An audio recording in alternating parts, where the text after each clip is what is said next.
नमो नमः। सुप्रभातं। भवतां सर्वेषां स्वागतम्। आरभामहे। मङ्गलश्लोकेन आरम्भः। अस्माकं पञ्चतन्त्रकथापठनम्। ॐ ब्रह्मा रुद्रकुमारः हरिवरुणयमाः वह्निरिन्द्रकुबेरः चन्द्रादित्यौ सरस्वती उदधियुगनगाः वायुरुर्वीभुजङ्गाः सिद्धा नद्योऽश्विनौ श्रीः दितिरदितिसुताः मातरश्चण्डिकाद्याः वेदास्तीर्थानि यज्ञाः गणवसुमुनयः पान्तु नित्यं ग्रहाश्च मनवे वाचस्पतये शुक्राय पराशराय ससुताय चाणक्याय च विदुषे नमोऽस्तु नयशास्त्रकर्तृभ्यः। सकलार्थशास्त्रसारं जगति समालोक्य विष्णुशर्म इदं तन्त्रैः पञ्चभिः एतत् चकार सुमनोहरं शास्त्रम्। अनुवर्तयामः अस्माकं पठनं। यदा हिरण्यकः गवार्ते ब्राह्मणार्थे च स्त्रीवित्तहरणे तथा प्राणान् त्यजति यो युद्धे तस्य लोकाः सनातनाः इति पठितवन्तः वयं। नाम धनार्जने धनसंरक्षणे कथम् अस्माकं प्रयत्नं भवितव्यम् इति अ, विष्णुशर्मा अस्मान् बोधयति अत्र। इत्युक्ते धनसम्पादनं कियत् आवश्यकं, दरिद्रस्य जीवनं कथं भवति, मृततुल्यः एव दरिद्रस्य जीवनम् इति, मृततुल्यम् इति वयं पठितवन्तः गत अ, वर्गेषु कश्चित्।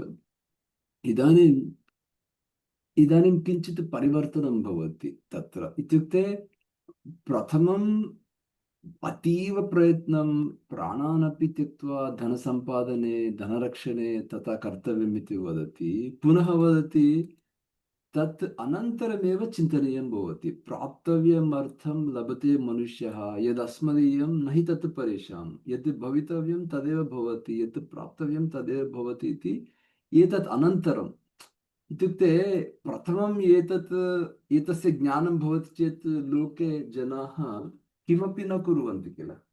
जनाः इत्युक्ते प्रयत्नमपि न कुर्वन्ति लोके। अतः पूर्वं वक्ष्यति एषः। इत्युक्ते पूर्वमेव वदति विष्णुशर्मा, एतावत् प्रयत्नं कृत्वा तदनन्तरम् एतस्य ज्ञानस्य उपयोगं भवति इति एव नीतिशास्त्रस्य सारांशः अत्र अस्ति।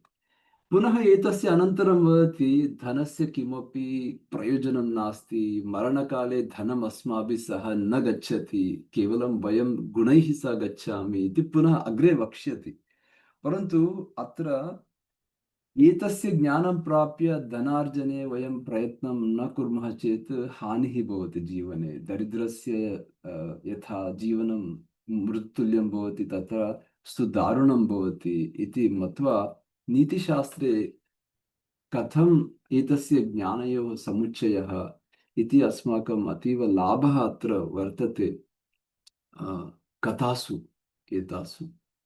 अतः अग्रे गच्छामः। यदि कश्चित् प्रथमम् एतस्य ज्ञानं प्राप्नोति, यत् प्राप्तव्यमर्थं भवति तदेव लभते किल, किमर्थं प्रयत्नं करोमि चेत् तस्य जीवने कष्टं भवति एव। अतः प्रथमं यावत् शक्यं तावत् धनस्य प्रयत्नं धनार्जने प्राणान् त्यक्त्वा अपि तथा कर्तव्यम् इति उक्त्वा तदनन्तरम् एतस्य ज्ञानम् आवश्यकं भवति। यतोहि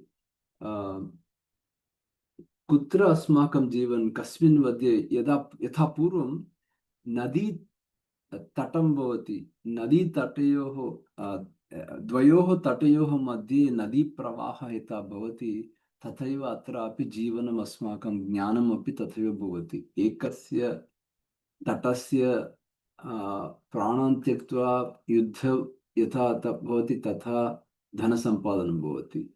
पुनः एतदपि तटं भवति, प्राप्तव्यमर्थं यत् लभते मनुष्यः तत्र। एवं तटयोः मध्ये जीवनं कथम् इति एव नीतिशास्त्रस्य ज्ञानम्। अतः विष्णुशर्मा सर्वथा तथैव अस्मान् बोधयति। तर्हि अग्रे गच्छामः। गतवर्गे एतस्य श्लोकस्य वयम्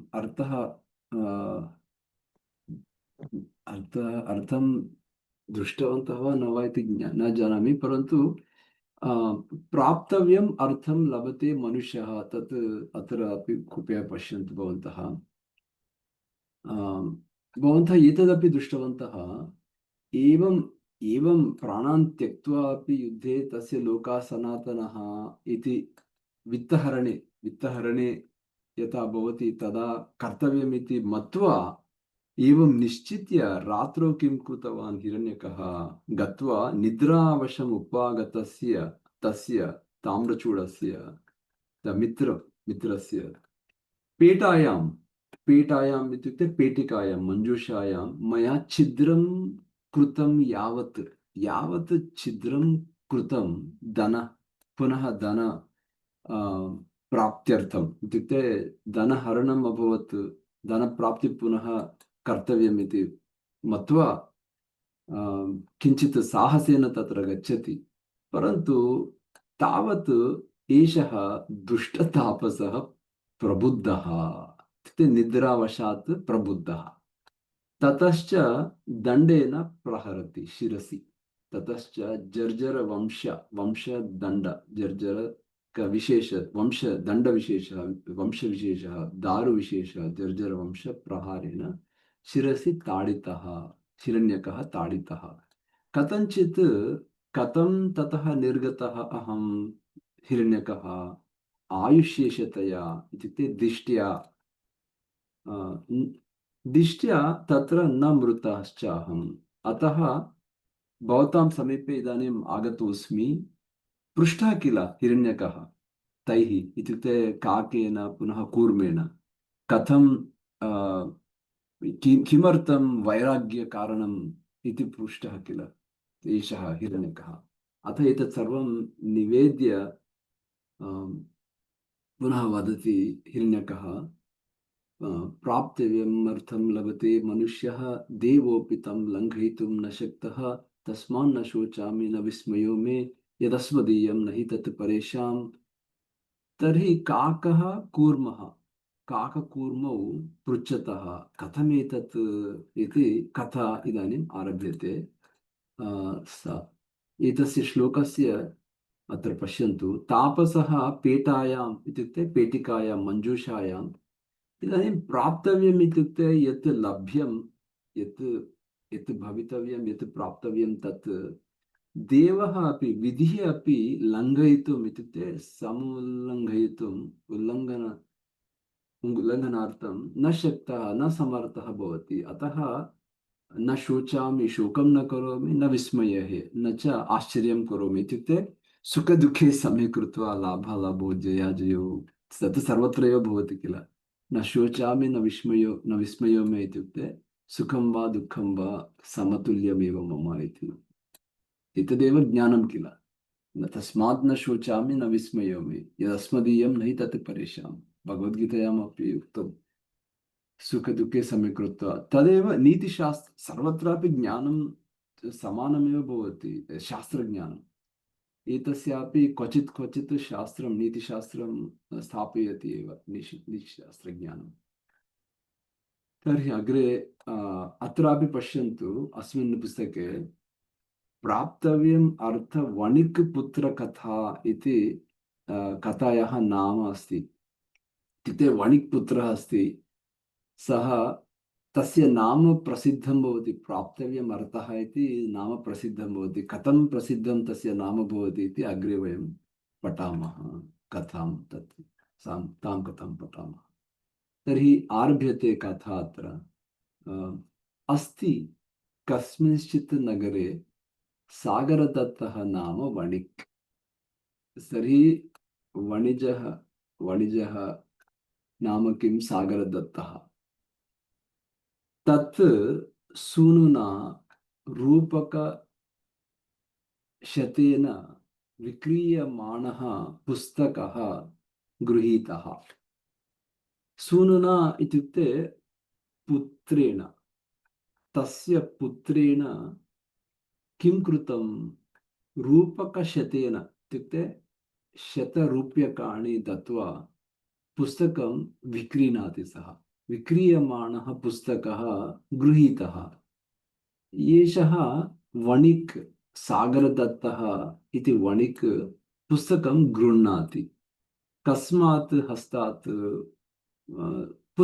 पुत्रस्य पुत्रस्य सकाशात् पुस्तकं गृह्णाति। पुस्तकः पुस्तकमेतत् कथं कथं प्राप्तम् इत्युक्ते रूपकशतेन विक्रीयमाणः पुस्तकः गृहीतः। तस्मिंश्च लिखितमस्ति। तस्मिन् पुस्तके किं लिखितमस्ति इति चेत् एकमेव श्लोकः एकः एव श्लोकः भवति तस्मिन् पुस्तके। प्राप्तव्यम् अर्थं लभते मनुष्यः, देवोऽपि तं लङ्घयितुं न शक्तः, तस्मान्न शोचामि न विस्मयो मे, यदस्मदीयं न हि तत् परेषाम् इति लिखितमस्ति पुस्तके।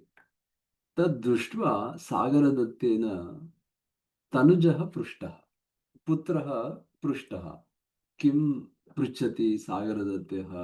पुत्रं किं पृच्छति चेत्, हे पुत्र, कियता मूल्येन एषः पुस्तकः गृहीतः इति पृच्छति। कियता मूल्येन ते कति रूप्यकाणि दत्वा पुस्तकं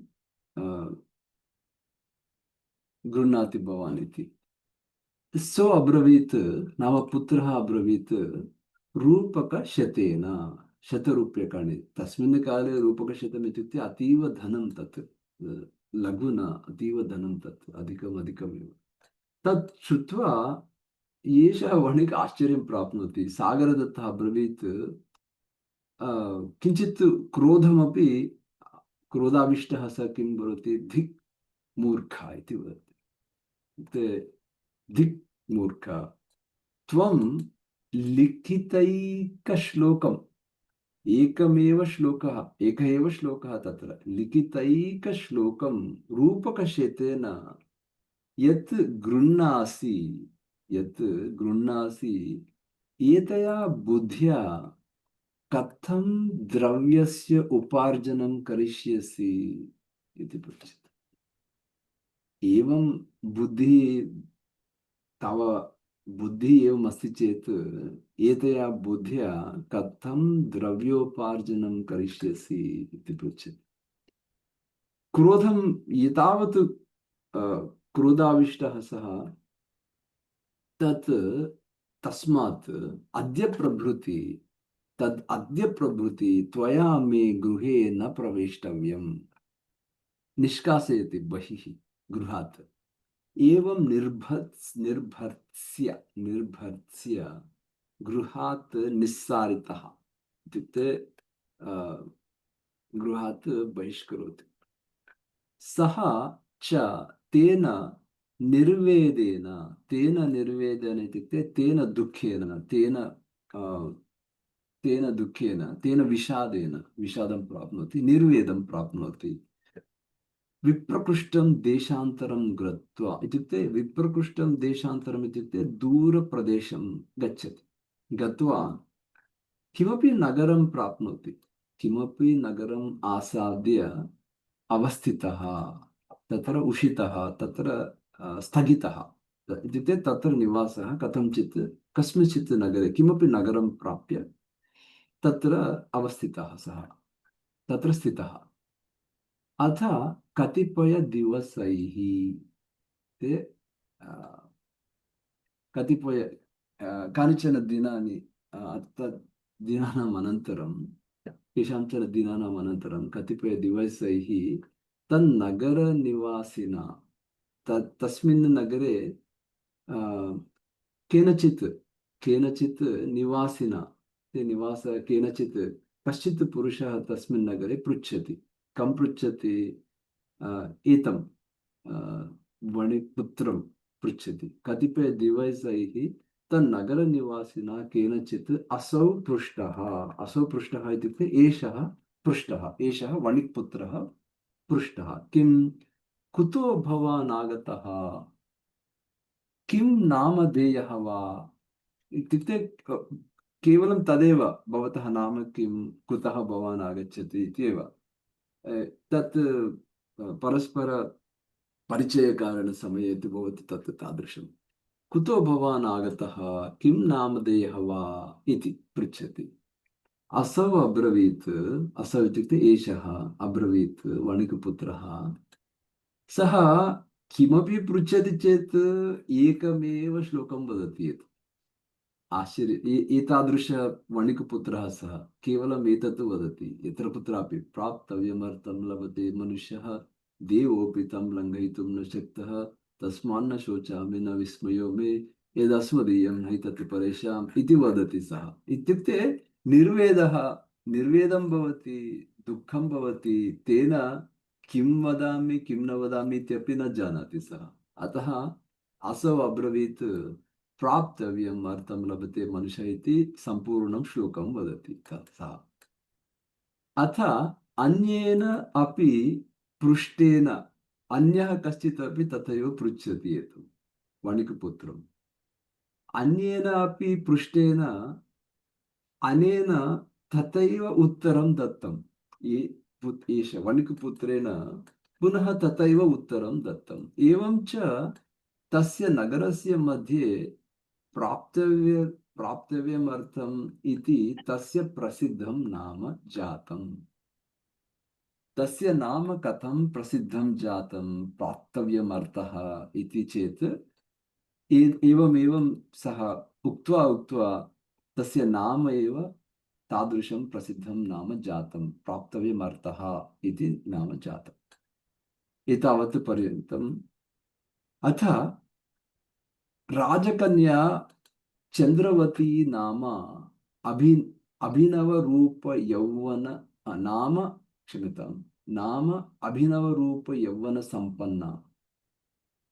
इत्युक्ते अभिनव रूप इत्युक्ते तत्र सौन्दर्यं, पुनः यौवन संपन्ना अपि सा युवती, सा अभिनव रूप इति सुन्दरी अपि सा राजकन्या, तस्याः नाम चंद्रवती।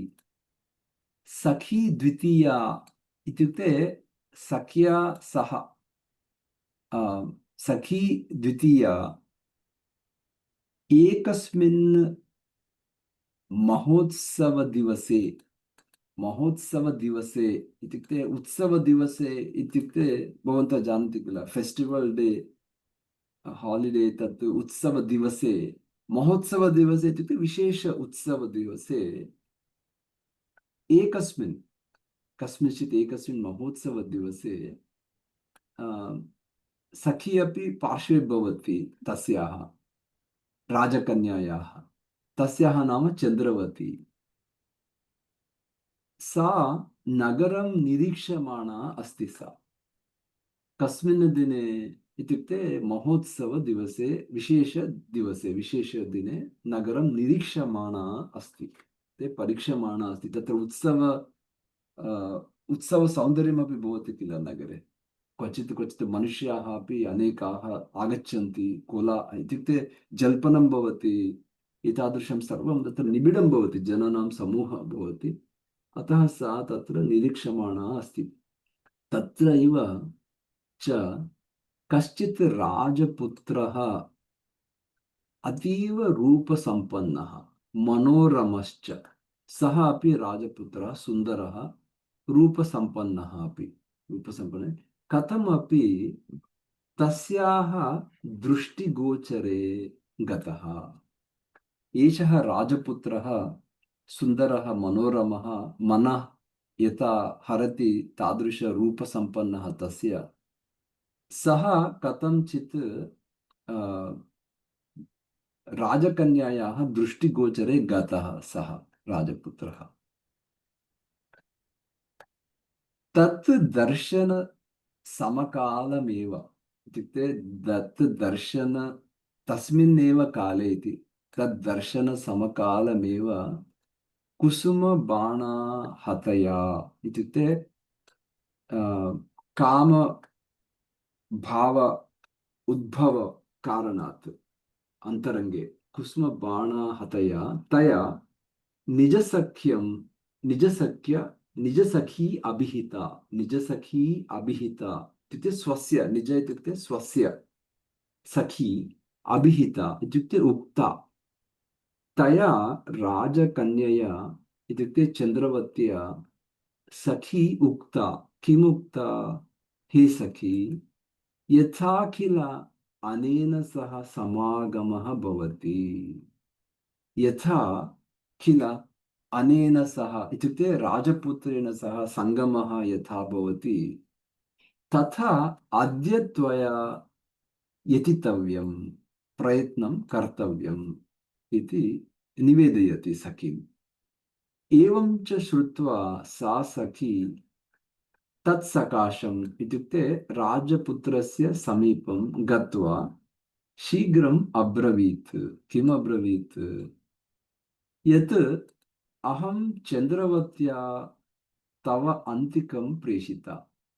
अहं चन्द्रवत्याः सखी राजकन्यया चन्द्रवत्या तव समीपं प्रेषिता अस्मि अहम् इति वदति।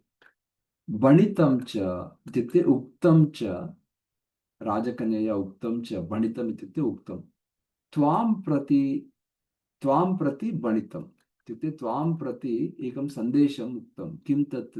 तया किम् उक्तम् इत्युक्ते यत् मम त्वत् दर्शनात् मनोभवेन पश्चिमावस्था कृता। मनोभवेन इत्युक्ते इत्युक्ते तत् आकर्षणं, कामभावं, तत्सर्वं मनोभवं तत् सर्वं पश्चिमावस्था कृता इत्युक्ते अतीव वर्धनं वर्धनं वर्धनं कृत्वा, पश्चिमावस्था इत्युक्ते इदानीं प्रफुल्लम् इत्युक्ते यथा सम्पूर्णं भवति तथा इति। इत्युक्ते यथा कथं वदामि तत् अत्रैव पश्यन्तु, अत्रैव दर्शयामि। पश्चिमावस्था इत्युक्ते किम् इति अत्रैव दर्शयामि। हम्म।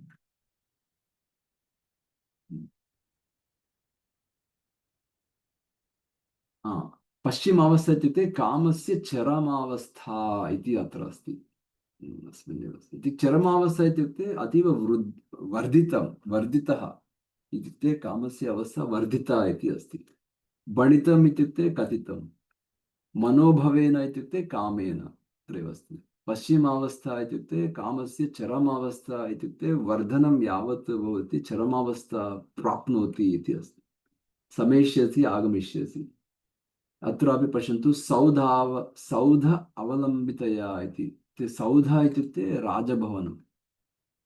अत्र अग्रे पश्यन्तु, तद् पश्चिमावस्था कृता, मनोभवेन पश्चिमावस्था कृता इति अस्ति। किमर्थम् इत्युक्ते त्वद्दर्शनात् इत्युक्ते रूपसम्पन्न यवनः राजपुत्रः तद्दर्शनात् तथा कृता। तत् यदि शीघ्रमेव मदन्तिके न समेष्यसि, शीघ्रमेव आगच्छतु मम समीपम् इति राजकन्या वदति। परन्तु राजकन्या तासां भाषणं कथं भवति? यदि न आगच्छति चेत् मरणं शरणं मे इति वदति। इत्युक्ते अतीव कथञ्चित् आगन्तव्यमेव इति वदति। नो चेत् मम मरणमेव शरणम् इत्युक्ते इत्युक्ते कथञ्चित् आगन्तव्यमेव इति श्रुत्वा तेन अभीतं, यदि अवश्यं मया तत्र आगन्तव्यं, यदि तथा अस्ति चेत्, यदि अवश्यं मया तत्र आगन्तव्यं, तत् कथय, एषः राजपुत्रः वदति तत्र, तत् कथय, केन उपायेन प्रवेष्टव्यं राजभवनम् इति पृच्छति एषः राजपुत्रः।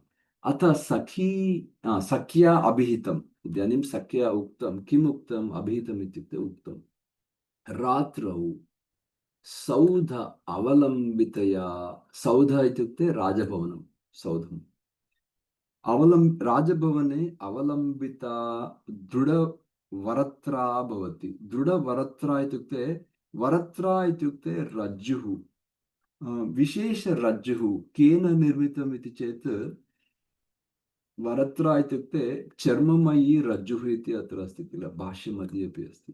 चर्ममयी रज्जुः इत्युक्ते अतीव दृढं भवति।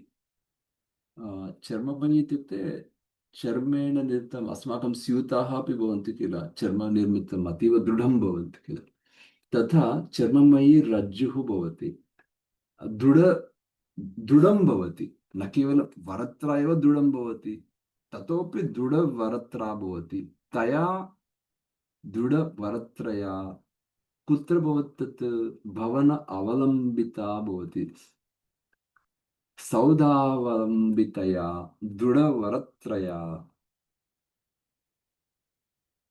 तया रज्वा त्वया तत्र आरोढव्यम् आरोढव्यम् इत्युक्ते भवनम् आरोहतु इति वदति सखी सो अब्रवीत् सः राजपुत्रः वदति यदि एवं निश्चयः भवत्याः भवत्याः यदि एवं निश्चयः तत् अहम् एवं करिष्यामि इति वदति करिष्यामि इत्येव सः वदति एवं सखी किं करोति इति निश्चित्य सखी किं करोति चंद्रवती सकाशं गता सा सखी चंद्रवती समीपं गच्छति सा अथ आगतायां रजन्याम् इत्युक्ते रजनी आगच्छति किल शीघ्रमेव आगतायां रजन्यां रात्रिः सञ्जाता सः राजपुत्रः स्वचेतसा स्वचेतसा इत्युक्ते स्वं मनसि चिन्तयति व्यचिन्तयत् स्वचेतसा व्यचिन्तयत् किं चिन्तयति अहो महत् अकृत्यम् एतत् एतत् न कर्तव्यम् इति चिन्तयति अहो महत् अकृत्यम् अकृत्यम् एतत् उक्तं च गुरोः सुता वा मित्रभार्या वा स्वामी सेवक गेहिनीं यो गच्छति पुमान् लोके तमाहुः ब्रह्मघातिनम् इति चिन्तयति सः अपरं च अकीर्तिकरम् अयशः प्राप्यते येन येन च अपगतिः भवेत् यत्र यत्र अपगतिः इत्युक्ते न गन्तव्यं दुष्टमार्गं यत् भवति अपगतिः भवति येन येन अपगतिः भवेत् तत्र तत्र आयशः प्राप्यते किल अकीर्तिकरमेव प्राप्यते किल स्वर्गात् च भ्रश्यते किल इत्युक्ते उत्तमोत्तमलोकात् अपि पुण्यलोकात् अपि भ्रश्यते भ्रंशति जनः किल येन तत् कर्म न समाचरेत् येन स्वर्गाच्च भ्रश्यते तादृशं कर्म किमर्थं कर्तव्यं न समाचरेत् इति स्वचेतसा व्यचिन्तयत् सः इति सम्यक् विचार्य तत् सकाशम् इत्युक्ते राजकन्यसमीपं न गच्छति स्म न जगाम स्पष्टं किल अथ इदानीं प्राप्तव्यमर्थः तस्मिन् समये एव पर्यटन् इतस्ततः पर्यटन् धवलगृहपार्श्वे धवलगृह इत्युक्ते भवनं धवलभवनम् इत्युक्ते सौधम् इत्युक्ते राजभवनं गृहपार्श्वे राजभवने पार्श्वे एव रात्रौ अवलम्बितवरत्रां पश्यति वरत्राम् इत्युक्ते तत् चर्ममयी रज्जुः रज्जुं पश्यति कुत्र राजभवन अवलम्बितवरत्रां रात्रौ दृष्ट्वा कौतुकम् आविशति तत्र कौतुकं भवति कुतूहलं भवति कौतुक आविष्टहृदयः ताम् आलम्ब्य ताम् इत्युक्ते रज्जुं तां वरत्राम् आलम्ब्य अधिरूढः अधिरोहति भवनं तया च राजपुत्र्या राजपुत्र्या तया राजपुत्र्या राजपुत्री भवति सा राजपुत्री पश्यति तया राजपुत्र्या सः एव अयम् इति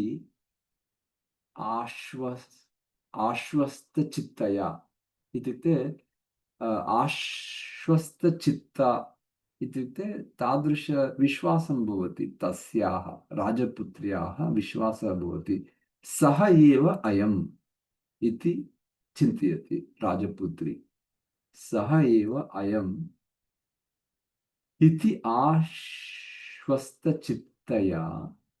किं करोति राजपुत्री? विश्वासं प्राप्य किं करोति?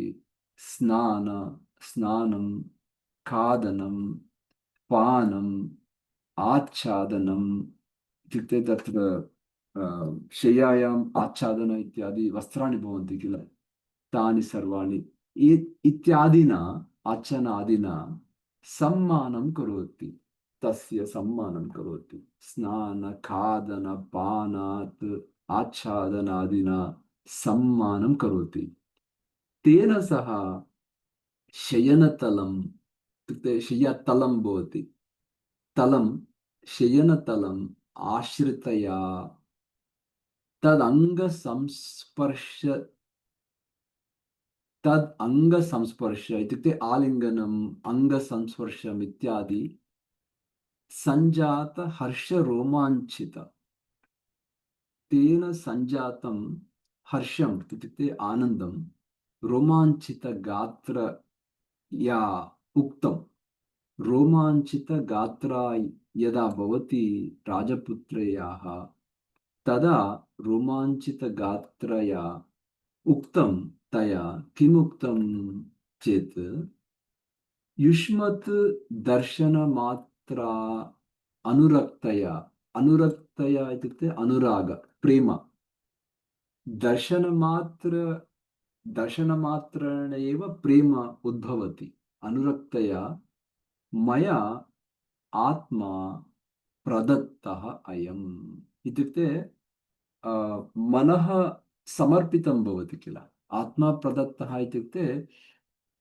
प्रीत्या स्व स्व स्वार्पितं भवति किल, तनुः इति मनः इति सर्वं समर्पितं भवति, यत्र प्रीतिः भवति तत्र तथा इति आत्मप्रदत्तः इत्युक्ते तत्र किमस्ति, खादनं भोजनम् आश्वस्तचित्तया विश्वस्तचित्तया सम्मान्य सत्कृत्य आत्मा प्रदत्तः, अत्र पश्यन्तु, हृदयं समर्पितम् इत्यस्ति, आत्मा प्रदत्तः इत्युक्ते हृदयं समर्पितम्, त्वद्वर्जम् अन्यः, त्वद् अतिरिक्तः अन्यः इदानीं प्रीतिः न भवति मम इति अपि वदति सः, युष्मद्दर्शनमात्रा अनुरक्तया मया आत्मा प्रदत्तः अयम् इत्युक्ते मम हृदयं समर्पितम् इति अर्थः अस्ति, अयम् आत्मा प्रदत्तः इत्युक्ते मम हृदयं समर्पितम्, त्वद् वर्जम् अन्यः इत्युक्ते त्वद् वर्जम् अन्यः भर्ता मनसि अपि मे न भविष्यति इति वदति, त्वद्वर्जम् अन्यः भर्ता मनसि अपि मे न भविष्यति, त्वमेव मम भर्ता इति अर्थः अस्ति अत्र, इदानीं त्वमेव मम प्रियः इति सा वदति इति, तत् कस्मात् मया सह न ब्रवीषि इति पृच्छति, एतावत् मम प्रीतिः अस्ति, त्वं किमर्थं मया सह किमपि न ब्रवीषि, किमपि न वदति, किमर्थम् इति पृच्छति, तत् कस्मात् मया सह न ब्रवीषि इति वदति, इदानीं सः किं वदति, इदानीं भवन्तः जानन्ति, सः वदति प्राप्तव्यमर्थं लभते मनुष्यः, जीवोपितं लङ्घयितुं न शक्तः, तस्मान्न शोचामि न विस्मयो मे, यदस्मदीयं तद् न हि तत् परेषाम् इति वदति, इत्युक्ते तया अन्यः अयम् इति मत्वा यदा यदा यदा सः वदति इत्युक्ते तस्मिन् समये तया इत्युक्ते राजपुत्र्या अन्यः अयमिति, पूर्वं किम् अभवत्, स एव अयम् इति पूर्वं, सः एव अयम् इति पूर्वम्, इदानीं यदा सः एवं वदति तदा तया अन्यः अयमिति मत्वा धवलगृहात् उत्तार्य मुक्तः। धवलगृहम् इत्युक्ते धवलसौधम् इत्युक्ते धवलगृहम् इत्युक्ते राजभवनम्। उत्तार्य मुक्तः, मुक्तः इत्युक्ते सः गतः ततः, एषः अन्यः इति मत्वा सा अपि अ, दूरं, सः अपि इदानीं दूरं मुक्तः भवति। मुक्तः इत्युक्ते राजभवनात् उत्तार्य दूरं गच्छति सः। कुत्र गच्छति? यदा मुक्तः भवति राजभवनात् तदा सः कुत्र गच्छति चेत् सः तु खण्डदेवकुले गत्वा सुप्तः। पुरातनदेवालयं भग्नः भवति, खण्डदेवकुलः कुले, तस्मिन् देवालये पुरातनदेवालये यत्र भग्नः भवति तत्र गत्वा सुप्तः भवति सः। अथ तत्र कयाचित् स्वैरिण्या, अत्रैव अस्ति, अ, खण्डदेवकुले इत्युक्ते भग्ने देवालये इति अत्र। तदनन्तरं स्वैरिण्या इत्युक्ते परपुरुष आसक्ति यस्याः भवति सा स्वैरिण्या परपुरुषगामिन्या दत्तसङ्केतः, कृतमिलनसङ्केतः, तया स्वैरिण्या सङ्केतं दत्तं भवति। इत्युक्ते अत्र मिलामः इति, अत्र मिलावः इति कं वदति सा इत्युक्ते दण्ड दण्डपाशिकः इत्युक्ते नगररक्षकः कश्चित् भवति, तं प्रति वदति स्वैरिणी। अत्र तदपि अत्र भवति देवालये, पुरातनदेवालये तस्मिन् समये एव गत्वा तत्र सुप्तः भवति एषः। अथ तत्र कयाचित् स्वैरिण्या दत्तसङ्केतकः यावत् दण्डपाशकः प्राप्तः, तत्र दण्डपाशकः नगररक्षकः प्राप्तः भवति। किमर्थं? स्वैरिण्या सह मेलनार्थं। तावत् असौ पूर्वसुप्तः तेन दृष्टः। असौ इत्युक्ते वणिक्पुत्रः पूर्वसुप्तेन दृष्टः, पूर्वमेव सुप्तं दृष्टः। रहसि आम्, रहस्य रहस्य संरक्षणार्थम् अभिहितश्च को भवान् इति। रहस्य संरक्षण, इदानीं रहस्यम्, एतस्य रहस्यस्य संरक्षणं कर्तव्यं किल। अतः रहस्य संरक्षणार्थं किं करोति? को भवान् इति पृच्छति। इदानीं यदा दण्डपाशकः को भवान् इति पृच्छति, सः किं वदति? भवन्तः जानन्ति एतावत् पर्यन्तं कथासमयं, कथां श्रुत्वा श्रुत्वा इदानीं भवन्तः जानन्ति एव। सो अब्रवीत्, किम् अब्रवीत्? प्राप्तव्यमर्थं लभते मनुष्यः, देवोऽपि तं लङ्घयितुं न शक्तः, तस्मान्न शोचामि न विस्मयो मे, यदस्मदीयं नहि तत् परेषाम् इति वदति। इति श्रुत्वा दण्डक दण्डपाशकेन अभिहितम्, इत्युक्ते दण्डपाशकेन उक्तं। दण्डपाशक किं वदति? यत् शून्यं देवगृहमिदं, यत् शून्यं देवगृहमिदं तदत्र मदीयगृहे गत्वा स्वपिहि इति वदति। तत्र मदीयस्थाने इत्युक्ते मदीयगृहे गत्वा तत्र स्वपिः, स्वपि इत्युक्ते शयनं तत्र करोतु इति वदति। तथा प्रतिपद्य सः मतिविपर्या मतिविपर्यासात् अन्यशयने सुप्तः। इदानीं रात्रौ मतिविपर्य भवति किल, इत्युक्ते किञ्चित् तत्र प्रकाशः न भवति इति कारणात् शयन शयनानि भवन्ति, तत्र अन्यशयने सुप्तः भवति। परन्तु तस्मिन् गृहे अन्यशयने यदा सुप्तः भवति, अथ तस्य रक्षकस्य कन्या अपि भवति तस्मिन् गृहे। तस्मिन् गृहे एव रक्षकस्य पुत्री अपि भवति, कन्या। सा अपि कन्या विनयवती नाम अस्ति, तस्य नाम अस्ति विनयवती इति नाम अस्ति। सा अपि कन्या रूपयौवनसम्पन्ना, सा अपि कस्यापि पुरुषस्य अनुरक्ता, तस्यापि प्रेम भवति, कस्यापि पुरुषस्य अनुरक्ता भवति, सङ्केतं दत्वा तत्र शयने सुप्ता आसीत् सापि। अथ सा तम् आयातं दृष्ट्वा स एव अयम् इति मत्वा, स एव अयम् अस्मत् वल्लभः, अस्मत् वल्लभः इत्युक्ते मम प्रियः इति चिन्तयति। अस्मत् वल्लभः मम प्रियः इति रात्रौ किमर्थं तथा चिन्तयति इति चेत्, घनतर अन्धकार व्यामोहितः, व्यामोहिता सा, घनतर अन्धकार व्यामोहिता उत्थाय किं करोति सा, भोजनाच्चादनादिक्रियाम्, आच्छादनम् इत्युक्ते तत्र शयने वस्त्राणि तानि भवन्ति, आच्छादनवस्त्र, भोजन आच्छादनादिक्रियां कारयित्वा गान्धर्वविवाहेन आत्मानं विवाहयित्वा तेन समं शयने स्थिता विकसितवदनकमला इत्युक्ते रोमाञ्चित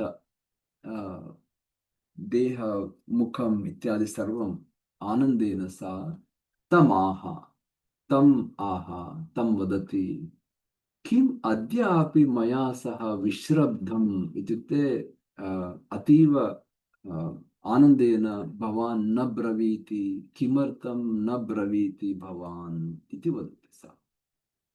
यदा यदा सा वदति किमर्थं भवान् मया सह न ब्रवीति, सः किं वदति भवन्तः जानन्ति एव।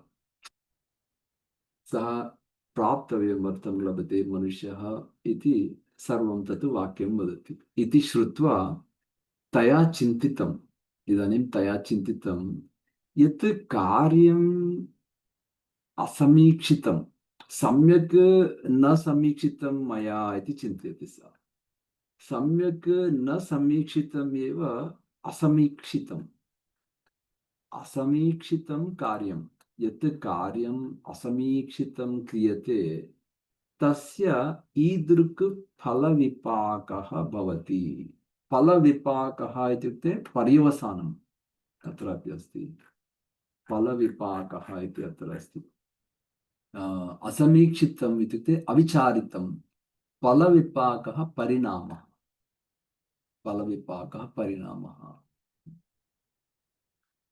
तस्य ईदृक् एतादृशं फलविपाकः भवति इति चिन्तयति। एवं विमृश्य, एवं विचार्य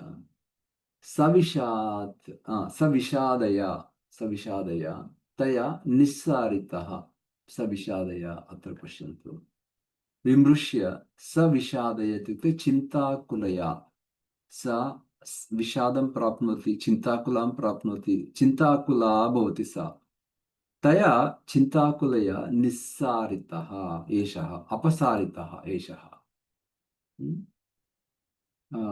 सविषादया चिन्ताकुलया तया निस्सारितः असौ। स च यावद् वीथीमार्गेण गच्छति, इदानीम् एषः वणिक्पुत्रः वीथीमार्गेण गच्छति, इदानीं वीथीमार्गेण गच्छति।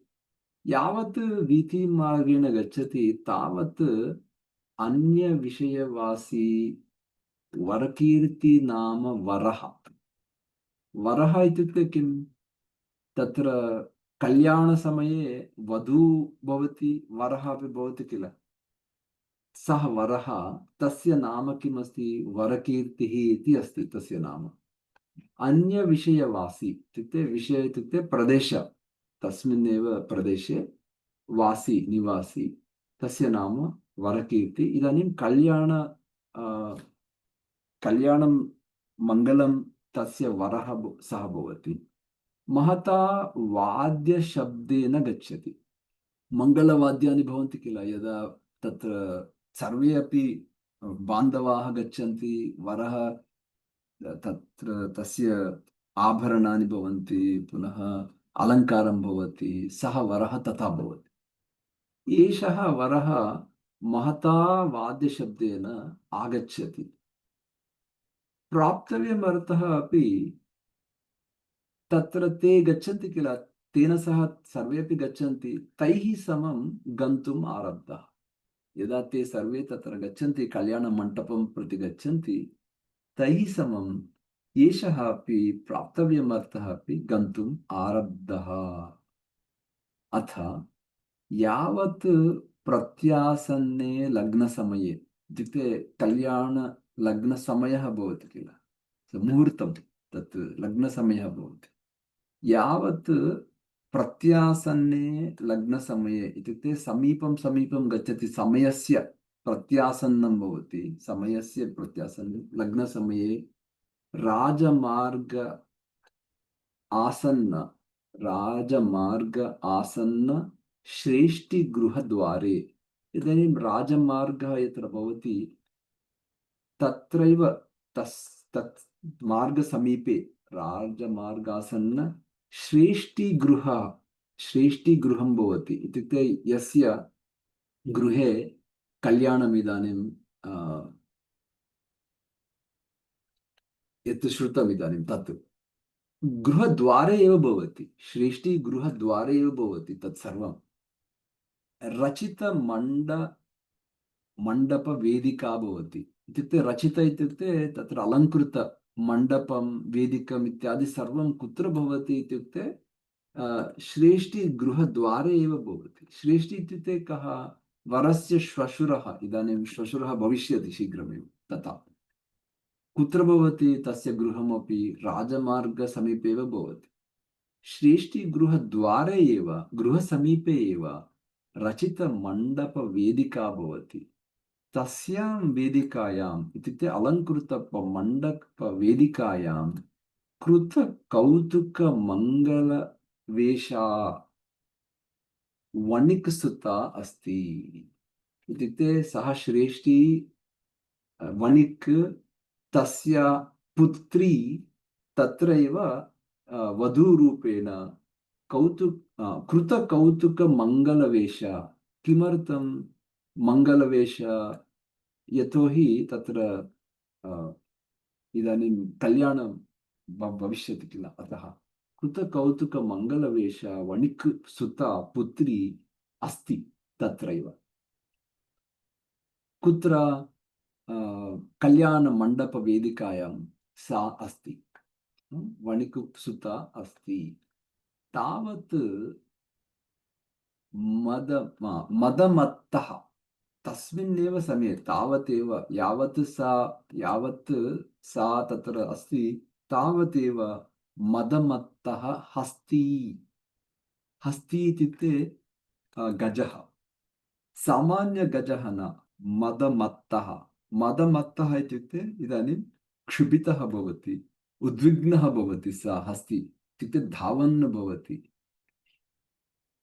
गजस्य उपरि आरोहकः यः भवति, सः अपि तं सोढुं न शक्नोति, इत्युक्ते वशीकर्तुं सोढुमपि न शक्नोति। धावनं, कूर्दनं तथा भवति गजस्य।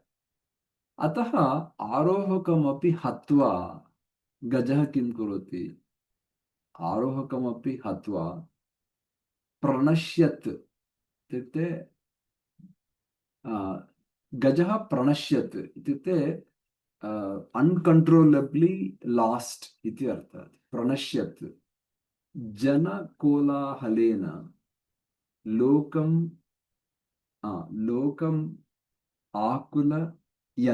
लोकं आकुलयन् तमेव उद्देशं प्राप्तः।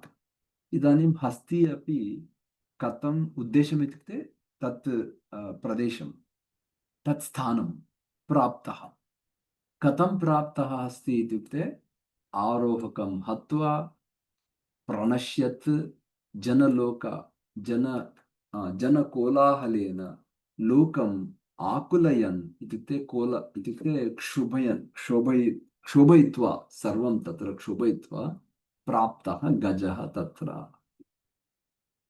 तं च दृष्ट्वा तं गजं हस्तिनं हस्ती हस्तिनं दृष्ट्वा सर्वे वरानुयायिनः। वरानुयायिनः इत्युक्ते वरः भवति, अनुयायिनः इत्युक्ते अनुसरन्ति ये सर्वे तं पुरुषं वरम् अनुसरन्ति ते सर्वे वरानुयायिनः। वरेण सह प्रणश्य इत्युक्ते ते अपि दे आर् आल्सो लास्ट्। प्रणश्य दिशो जग्मुः इत्युक्ते दिक्षु ते गच्छन्ति, विविधेषु दिक्षु ते गच्छन्ति वरेण सह। इदानीं कः कुत्र धावति प्राणरक्षणार्थम् इति ज्ञातुं न प्रभवामः वयं, यतोहि गज मदमत्तः भवति किल। मदमत्तः तावत् मदमत्तः हस्ती आरोहकं हत्वा अपि प्रणश्यत्। सः प्रणश्य वरेण सह प्रणश्य दिशो जग्मुः, दिशा गच्छन्ति सर्वे।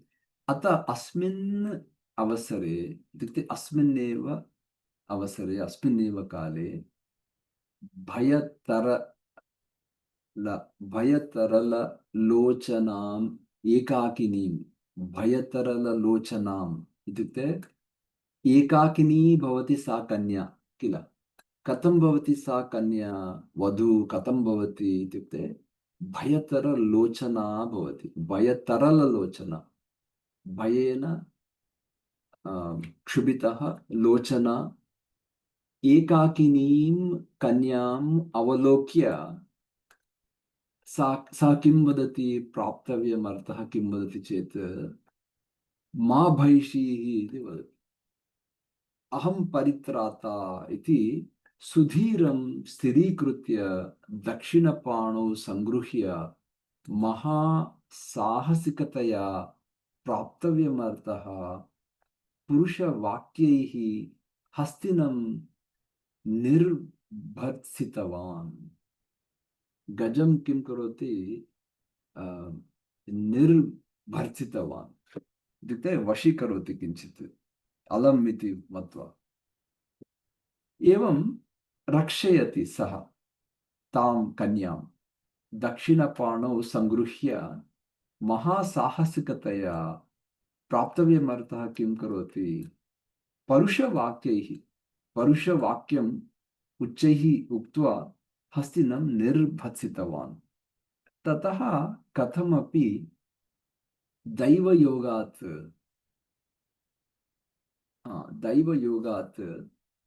अपयाते हस्तिनि ससुहृत् बान्धवेन अतिक्रांत लग्न समये वरकीर्ति भवति किल, वरकीर्तिना आगत्य अत्रापि पश्यन्तु भवन्तः, फलविपाकः अस्ति, पुनः पदानि अपि अत्र पश्यन्तु। प्रत्यासन्ने सन्निकृष्टे लग्नसमये वेदिकायां तदपि भवन्तः दृष्टवन्तः। निर्भत्सितवान् भत्सयामास दैवयोगात्, दैवात् अपयाते गते अतिक्रान्ते व्यतीते लग्नसमये मुहूर्ते। इदानीं लग्नसमयः तत्सर्वं व्यतीतं भवति किल, तत् सर्वं कोलाहलं भवति गजकारणात्। इदानीं विरुद्धम् अनुचितम् अनुष्ठितम् इत्युक्ते कृतम् इति सः वरः वदति, श्वशुरं वदति। इदानीं ततः कथमपि योगाद् अपयाते इत्युक्ते सः मुहूर्तं गतं भवति। हस्तिनी अपि हस्तिनी एतत् सर्वं भवति किल, अपयाते क्लेशं तत्सर्वं दूरं यदा गच्छति सः सुहृत् बान्धवेन अतिक्रान्त लग्नसमये। इदानीं यदा क्राइसिस्, गजस्य क्राइसिस् यदा अपगच्छति तदा तस्मिन् लग्नसमये अपि यदा व्यतिक्रान्तः भवति, वरकीर्तिना इत्युक्ते वरेण आगत्य तावत् तां कन्यां अन्यहस्तगतां तां कन्यां कथं पश्यति एषः वरः अन्यहस्तगताम् इत्युक्ते प्राप्तव्यमर्थ हस्तगतां पश्यति दृष्ट्वा किमुक्तम् अभिहितं दृष्ट्वा अभिहितं किम् अभिहितं भोः श्वशुर कन्यायाः पितरं वदति भोः श्वशुर विरुद्धम् इदं त्वया अनुष्ठितम् इति इत्युक्ते अनुचितं किं प्रामिस् किं कृतवान् भवान् इदानीं किं करोति भवान् इति विरुद्धम् इदं त्वया अनुष्ठितम् इति वदति यत् मह्यं प्रदाय कन्या कन्या कन्यान् अन्यस्मै कन्या अन्यस्मै प्रदत्ता मह्यं प्रदाय कन्या अन्यस्मै प्रदत्ता एतत् विरुद्धमिदं त्वया कृतम् अनुष्ठितम् इत्युक्ते कृतम् एतत् विरुद्धं कृतं त्वया इति वदति सो अब्रवीत् भोः अहमपि हस्तिभयपलायितः अहमपि गजभयकारणात् पलायितः भवद्भिः सह आयातः न जाने किमिदं वृत्तम् इति वदति अहं न जाने किमिदं वृत्तम् इत्युक्ते किमिदम् अभवत् इति अहं न जाने इति वदति इति अभिधाय इत्युक्ते उक्त्वा दुहितरम् इत्युक्ते पुत्रीं प्रष्टुम् आरब्धः दुहितरं पुत्री पुत्रीं प्रष्टुम् आरब्धः किं पृच्छति वत्से न तया सुन्दरं कृतम् एतत् न सम्यक् कृतम् इति वदति तत् कथ्यतां कोऽयं वृत्तान्तः अयं वृत्तान्तः कः किमभवत् कथ्यताम् इति वदति सा अब्रवीत् सा वदति यदहम् अनेन प्राणसंशयात् रक्षिता इति वदति यत्र प्राणसंशयः आसीत् मम अनेन रक्षिता अहम् इति वदति तदा एनं मुक्त्वा मम जीवन्त्या न अन्यः पाणिं गृहीष्यति इति वदति तदा एनं मुक्त्वा तदा जीवन्त्या न अन्यः पाणिं गृहीष्यति इति वदति इत्युक्ते तस्मिन् समये मम जीवन्त्या नान्यः पाणिं गृहीष्यति इति अनेन वार्ताव्यतिकरेण रजनी वृष्टा इत्युक्ते अन्यः मम पाणिं न गृहीष्यति इति वदति सः इत्युक्ते एष एव मम भर्ता इति वदति सः सा अनेन वार्ताव्यतिकरेण रजनी विष्टा इत्युक्ते रजनी अपि व्यापिता भवति एतेन कोलाहलेन इत्युक्ते वार्ताव्यतिकरेण पुनः वार्ता अपि व्याप्ता भवति एषा वार्ता व्याप्ता भवति राजा अपि शृणोति राजदुहिता अपि एतत् वार्ता श्रुत्वा महाराजा अपि आगच्छति तत्र तत् वयम् अग्रिमसप्ताहान्ते वयं पठिष्यामः मङ्गलश्लोकं वदामः मिलित्वा ॐ सर्वे भवन्तु इति ॐ सर्वे भवन्तु सुखिनः सर्वे सन्तु निरामयाः सर्वे भद्राणि पश्यन्तु मा कश्चित् दुःखभाग् भवेत् ॐ शान्तिः शान्तिः शान्तिः हरि ओं नमो नमः